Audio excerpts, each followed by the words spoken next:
Dr. Eppel, welcome. Thank you. So great to have you here. We have colleagues in common and topics of interest related to our laboratories in common. So I've got a lot of questions today. I'd love to just kick off by you explaining a little bit about the different forms of stress. We hear stress is bad, stress can kill us, no one likes to feel stressed, etc. But as you and I both know, that's not the entire picture. So I'd love for you to just educate us a bit on what stress is and what it isn't, where it can be problematic and where perhaps it can even be beneficial. So as a stress scientist, it is a word I use a lot, but it has to be broken down because it has so many different kind of dimensions and meanings. So there's good and bad stress, there's acute and chronic stress. And, technically it just means anytime we feel overwhelmed, that we feel like the demands are too much for our resources. So that's kind of a very technical way to put it. But really, so much of life is about meeting challenges. And we're never going to get rid of different stressful situations in life. If anything, they are increasing. And so it really comes down to not the stressors or what happens to us, but really how we respond, the stress response. So that's a distinction that we're still trying to get the field to talk about stress in a more specific way so that we can think about, well, what situations are in your life? They might be difficult ongoing situations like caregiving or work stress or worrying about health, your own or someone's. And then there's how are you coping with it? So when something happens, we mount a stress response and we recover.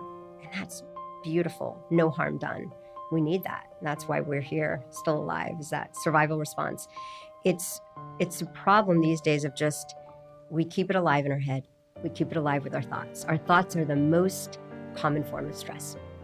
Even though I expected we would get into tools to combat stress a little bit later, since you have now told us that our thoughts are the biggest sort of propagator of internal stress, what, to your knowledge, is the best way, or what are the best ways for us to manage overthinking and ruminating on stressful topics? Because I certainly experience stress, and when I do, I have tools related to, breath work, running, exercise, sleep, non-sleep deep rest. I'm a huge fan of all these sorts of things. But when we succumb to stress and the thinking patterns take over, where the gears are turning and they won't stop turning, what does the science tell us about ways to manage those thoughts? Should we work with them in the sense that we try and rationalize or understand the basis of the stress?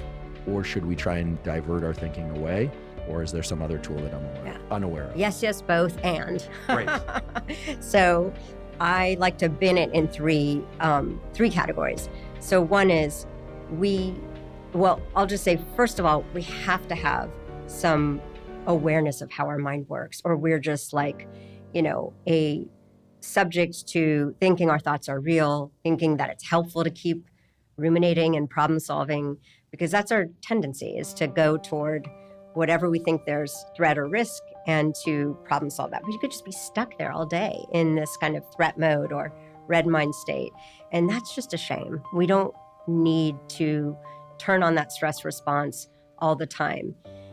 But that's where we are as a society. So that's why I wrote the stress prescription.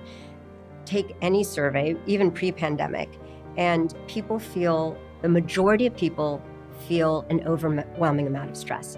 So even this past year, 46% of adults report feeling overwhelmed by stress. And then you break it down, you're like, ooh, this is really bad for young adults and women and people of color. And so we have these, groups that are targeted for marginalization that are feeling an extremely high amount of stress in most of those subgroups. So Wouldn't you argue that most everyone is feeling more stressed now? Or is it just, or what do the data say? Yeah. So I think that we come with different levels of awareness of our stress. And so when I find someone who really doesn't feel a lot of stress, sometimes I can see right through that and they're just not aware.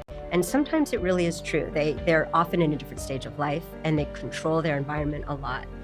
And they've been through a lot. I mean, one of the big patterns in the population levels of stress is that the older people are less stressed, period. If you're over 65, you have been through so much, solved so much, you just have a better perspective on life and on stressors. And then our young adults have like 4 times the level of stress as our older adults. So we do, we don't have to wait till we get older, but there certainly is true wisdom and resilience that comes with age for many people. Often we're so used to feeling daily stress from our urban and modern life that we don't notice it. We're just used to it. And so we're going through the day with kind of like clenched hands and just, for listeners, just taking a check-in now and noticing how you might be holding stress in your body. That's a huge clue. It's a huge place where we accumulate tension. So we might not be aware that we're stressed, but we're clenching our hands. And in fact, my taxi driver who drove me here let me know that he's exactly that point, that he doesn't realize he's stressed until he realizes that he's tensing his shoulders and his fists. And so great signal, doing a check-in to like notice where in our body we're holding stress is step 1 to releasing it. So going back to this notion of overthinking, what are the tools that are most efficient for dealing with overthinking or ruminating when people just can't seem to let go of the thing that's the stressor, thinking about not the stress in their body, but the thing that caused the stress, the difficult conversation, the thing that irked them on social media or in their personal life or professional life or simply out in the world?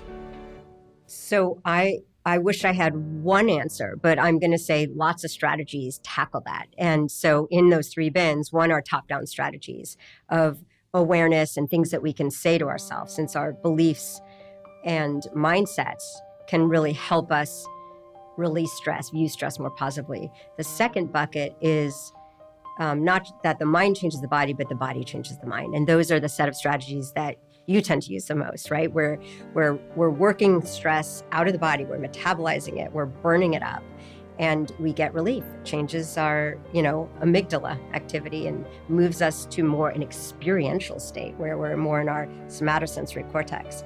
And then the third bucket is change the scene, just getting away from all the stress triggers that we have in our office or in the city, and being in an environment that we find calming.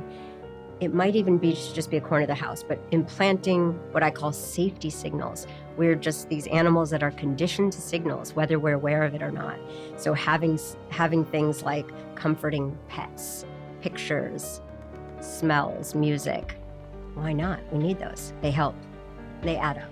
Yeah, I like the idea of having a small physical space, or I suppose it could be a large physical space, but for most people who don't have the resources, some small pre-designated physical space that represents a safe zone, and creating, or I should say populating that safe zone with things, as you said, as a visual neuroscientist originally, I guess now I study stress, but as a visual neuroscientist, we know that photographs are extremely powerful cues for the memory system, especially actual physical photographs. And I believe there is some work on this, that if people keep a photograph of something that draws positive memories, that photograph actually, they keep it with them, that actually can be a positive cue for alleviating stress and just enhancing mood. This is probably done less so nowadays because everyone keeps things on their phones and it's just kind of a scroll through. But in any event,